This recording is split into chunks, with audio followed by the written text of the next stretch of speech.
ho nkga mosika le ngope mona ho nkga mosika le ngope Tshepong mona ho nkga ho ntella mo nkeng kgatlwaelo e mpe mona ke tlile ngakeng mo dilemo tsa ho feta kwa le mpotsa hore na boemo ba ka ke mang ke le bolella hore ke mystery ya ba le ngola mo fatshe dibukeng tsa lona hore ke mystery le ka mora dilemo tse 5 ha ke tla mo dibukaneng tsa ka le ntse le ngola mystery ngaka dianya ha le sa mpotsa le nahana ho le seletseba le a tseba hore na ka le motse tse 5 motho o kopana le mathata le diqholotso difeng tse ka ba di qeteletse di etsa gore motho ke kgaole bo mystery bo ebe ke botlositse hona je ke se ke setse ka bo misisi fela lona ha le tloa le ntse le ngola mystery wa tseba ka ho fetisa ha ke feta eno e nkgentshang haholo ke ena hore ditlhareng tsa ka tsa tjhelete ya ka tseo ke di patalletseng lona le ngola maemo a lona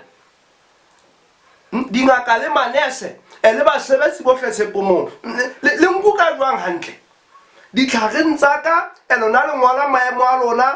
ke bo Dr. Hasana bo pharmacist dini nna ho ingolwa fela mystery ngaka dianya ke ngaka ha o ngole Dr. Dianya ha ngola boemo ba ka tlhareng tsa ka nna ke bitswa mystery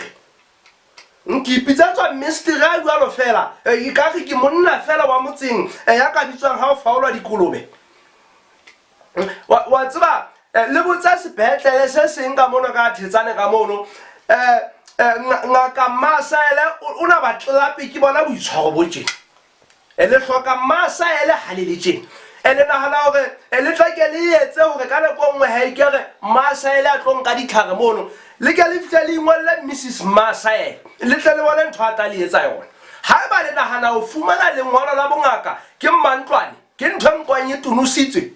le tlongwana Miss Masaele mo le tla ndwetsa a ke le keng le tle le etse le tla ndwetsa bona le solo hanga kadianya bona le solo ba ba